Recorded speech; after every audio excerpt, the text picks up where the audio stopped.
네, 여러분은 현재 글로벌 증시 투나잇과 함께하고 계십니다. 자, 이제 글로벌 증시를 비롯한 보다 시장에 대한 심도 있는 이야기 해볼 텐데요. 내일장 수익을 떠먹여줄 이슈, 내일의 이슈 시간입니다. 오늘은 KM 파트너스 김성훈 대표와 함께합니다. 대표님 안녕하세요. 네, 안녕하세요. 네, 오늘 이번 주에 참 빅 이벤트가 많은데 네. 오늘의 주제 바로 한번 확인해 보겠습니다. 네, 오늘의 주제입니다. 미국 나스닥 또 최고치, FOMC 앞두고 기술주 급등. 지금 시장에 중요한 내용들이 다 들어가 있는 주제인데 우선 이 나스닥 또 최고치, 미증시의 강한 흐름이 정말 부러운데 이 전망 잠시 후에 체크해 보고요. 이제 목전으로 다가온 FOMC 전망부터 여쭤보겠습니다. 어떻게 보십니까? 일단은 시장은 이미 이제 금리 인하에 대해서 가격을 반영하고 있다고 저는 생각이 되는데 네. 뭐 나스닥 같은 경우도 예상치보다 좀 빠르게 2만 선을 좀 돌파를 했고요. 근데 상대적으로 이제 다우지수 같은 경우는 8일 연속 하락을 했기 때문에 일정한 균형에 대한 이 균형점은 일단 없습니다. 근데 이것이 뭐 선제적인 선반영이냐 다우지수가 일단 미리 예고를 하는 거 아니냐 뭐 이런 얘기들도 있는데 네. 사실상 이제 이미 가능성을 금리 인하에 대한 가능성을 95% 보여주고 있기 때문에 이런 것이 반영이 돼서 S&P 500이라든가 나스닥의 추가 상승 여력도 좀 있지 않을까 싶은데 일단은 저희는 11월 FOMC 이후에 파월 의장의 이제 그 입을 좀 주목해야 되는데 어느 정도 시장의 스탠스는 이 파월이 어느 정도 이제 반영을 했다고 보는데 저는 최근 들어서 블룸버그 뉴스에서 헤드라인이 이제 분석을 한 결과가 있습니다. 일단 이 중에서 파월 의장의 발언에서 파우즈라는 단어가 일단 굉장히 많이 언급이 됐는데 한 6회 이상 언급이 됐는데요.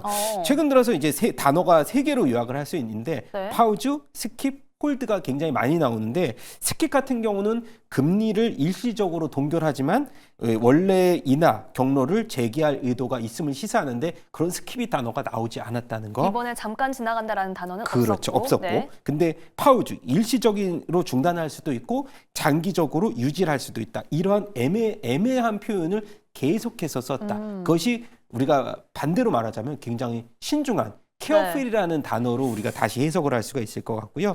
마지막으로는 홀드. 금리를 비교적 오랜 기간 변동 없이 유지하겠다라는 단어가 홀드인데 이 두 개의 단어가 빠지고 계속해서 파우즈. 계속 애매한 표현을 썼기 때문에 지금의 금리 경로는 일단 구체적으로 포워드 가이던스를 언급을 하지 않는 상태에서 내년 정도로 넘어간다. 이런 부분에서 있어서는 굉장히 지금 방향성은 신중한 논의가 이어질 것이다. 그래서 사실 95% 이상 금리 인하를 예측을 하지만 결과는 나와봐야 또 아는 상황이고요. 그리고 추가적으로 만약에 점도표가 굉장히 중요한데 점도표에서 예상 수준의 금리 전망이 제시될 경우 주식시장은 남아있는 연말 랠리를 지속할 가능성도 있다는 점을 우리는 시사할 수 있을 것 같고요. 마지막으로 보자면 이제 PC 물가지수도 예견이 돼 있습니다. 전월 대비해서 약 0.2% 정도 그리고 전년비 2.5% 상승을 예상을 하는데 일단 10월에 2.3% 대비해서 또 상승폭이 높아진다는 수준에서 본다면은 인플레이션에 대한 우려감은 현저하게 시장에서는 계속적으로 남아있기 때문에 사실 이러한 연준의 인플레이션 목표치 2%를 향해 달러가는 것에 대한 걸림돌은 계속 남아있다. 그렇게 좀 찜찜한 흐름이다라는 것은 계속 말씀을 드려야 될 것 같아요. 네, 찜찜하다. 지금 12월 FOMC를 앞두고 시장에서는 금리 인하를 당연히 할 것처럼 반영한 듯한 흐름을 보여주고 있는데 이 파월 의장의 입에서는 퍼우즈, 이 일시정지가 그러니까 다시 버튼 누르기 전까지는 언제 재개될지 모르는 거잖아요. 이 말이 가장 많이 나오고 있다. 굉장히 신중한 모습을 보이고 있다. 이 점을 좀 지적을 해주셨습니다.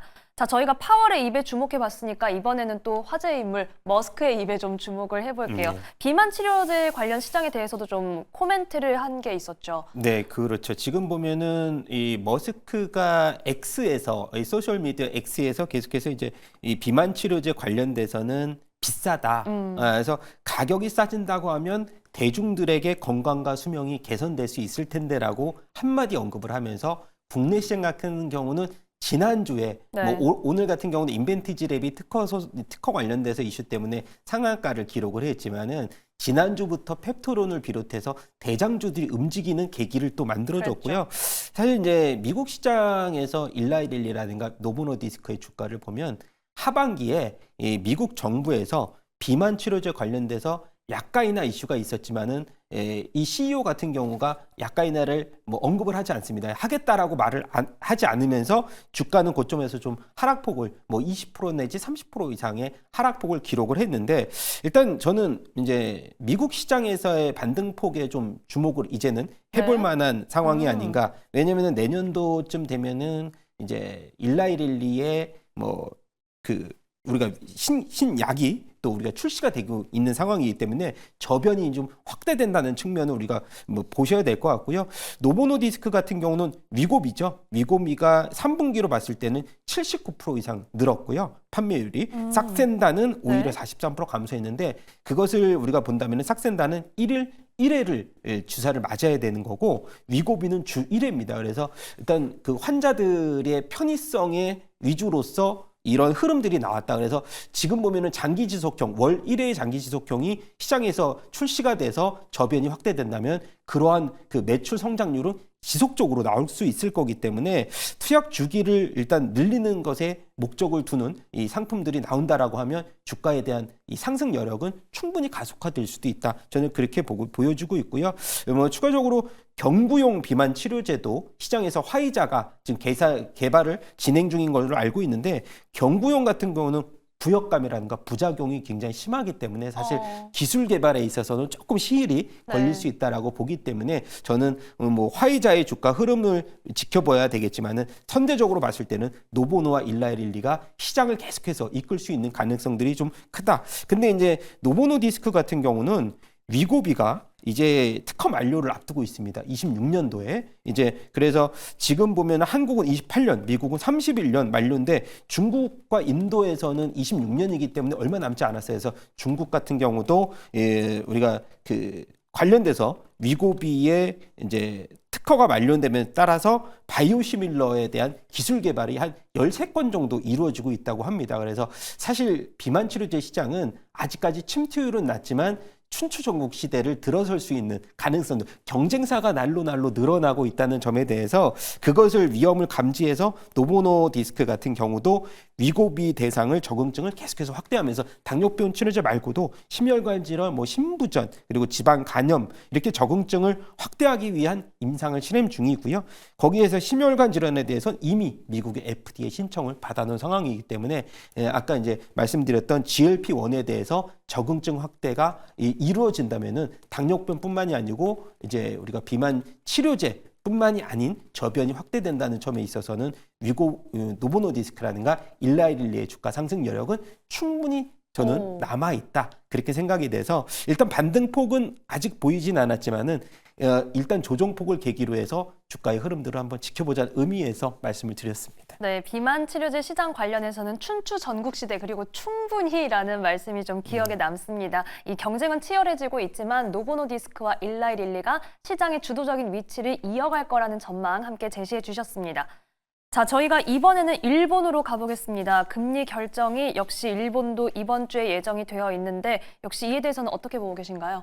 자, 지금 뭐 금리와 관련된 지표들 발표가 너무 많아서 지금 보면은 일본 같은 경우는 19일 날 이제 금리에 관련돼서 뭐 원래 예상으로는 금리 인상의 무게를 많이 뒀었는데 이번에는 동결 전망을 많이 내놓고 있는 네. 상황입니다.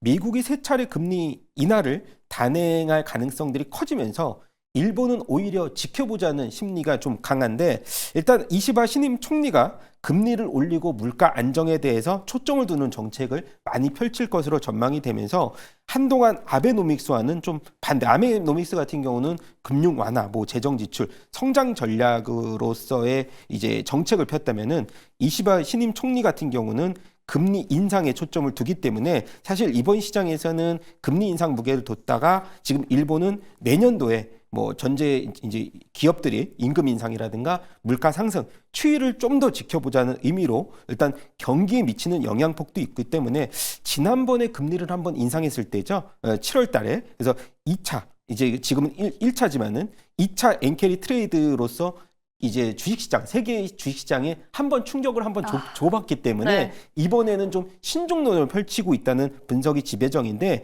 일본과 같은 경우는 이제 소비자 물가지수 CPI가 전년 동기 대비해서 이제 2년 7개월 연속 2% 이상 올랐기 때문에 물가 영향을 제외할 실질 임금이 이 마이너스권에서 벗어났기 때문에 금리 인상에 대한 충분한 명목이 마련이 됐다는 점에서 내년도 같은 경우는 금리 인상의 확률이 한 50% 정도로 높아지고 있는 상황이기 때문에 일단 이번 올해 같은 경우는 일본의 BOJ에서 금리 인상의 여파는 넘어갔지만 내년 초에는 한 번 더 있을 만한 엔케리 청산에 대해서 또 우려감이 있는 시장이 계속 이제 전제가 될 것으로 보여지고 있는 상황인데 그래도 오늘 같은 경우는 일본 정부에서는요 추경 예산안 발표를 했었죠. 130조.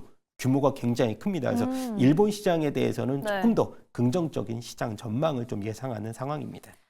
이 8월 초에 엔캐리 트레이드 나오고 나서 일본 금융당국의 인사들이 막 발언으로 황급히 진화했던 그 상황이 좀 많이 기억이 나는데요. 이번 이슈는 한 번 넘어갈 수 있어도 내년에 한 번 더 그런 충격이 올 수도 있다. 이에 대해서는 저희가 계속해서 꼼꼼하게 체크를 해보겠습니다. 자, 이번에는 최근 또 뜨거운 AI 시장으로 가보겠습니다. 엔비디아가 투자한 AI 회사가 목표가가 상향됐다는 소식이 있네요. 네, 지금 보면은 사실 요거는 간단하게 짚고 넘어가야 돼. 변동성이 워낙에 크기 때문에 네. 기존에 엔비디아 투자한 AI 회사는 뭐 나녹스도 여러분들이 많이 알고 있고요. 사운드 하운드 AI라고 올해 같은 경우에 5배 주가가 상승을 했는데 소프트웨어 기업 중에서 서학개미들의 관심이 많아서 한번 들고 나왔는데 이 음식점 주문의 이 AI라든가 자동차 음성 비서 AI 쪽으로 약 이제 고객사를 한 200개 기업으로 네. 이제 우리가 어느 정도의 그 고객사를 좀 확보하고 있고요. 일단 자동차 부분에서는 대형사 푸조라든가 시트로엥 이렇게 좀 음성 서비스를 탑재한 네. 차량에 조만간 도입이 될 가능성들이 높아지고 있기 때문에 주가가 먼저 반응을 했는데 제가 PSR을 한번 보니까 워낙에 주가 상승이 컸기 때문에 S&P 500의 PSR 평균 기준이 3배 수준인데요. PSR 같은 경우는 매출 대비 시총 비중인데 사운드 하운드가 지금 26배입니다. 그래서 워낙에 고평가를 기록을 했기 때문에 사실 이 종목은 한번 체크해 보자는 입장에서 제가 말씀을 드리는 거지 신규 진입에 대해서는 굉장히 보수적인 입장으로 말씀을 드렸습니다. 그래서 소프트웨어 기업 중에서 일단 서학개미들 관심이 있는 이런 기업들도 사실 시장이 대형주 쪽에서 굉장히 밸류가 높아짐에 따라서 중소형 집단에서 워낙에 퍼포먼스가 강하기 그쵸. 때문에 한번 소개를 드리는 입장으로 말씀드렸습니다. 최근에 워낙 뭐 AI 소프트웨어가 계속해서 시장의 새로운 강자가 되고 있다. 네. 이런 말들이 나오니까 저희도 공부하는 차원에서 사운드 하운드의 이 주가 흐름도 앞으로 한번 체크를 해보도록 하겠습니다. 자, 그렇다면 앞으로 시장에서는 저희가 어디에 주목을 해야 할지 시장 변수 점검과 전망 체크 부탁드립니다. 일단 가장 크게는 마이크론의 실적 발표가 있습니다. 사실 네. 이제 마이크론도 지난 9월이죠.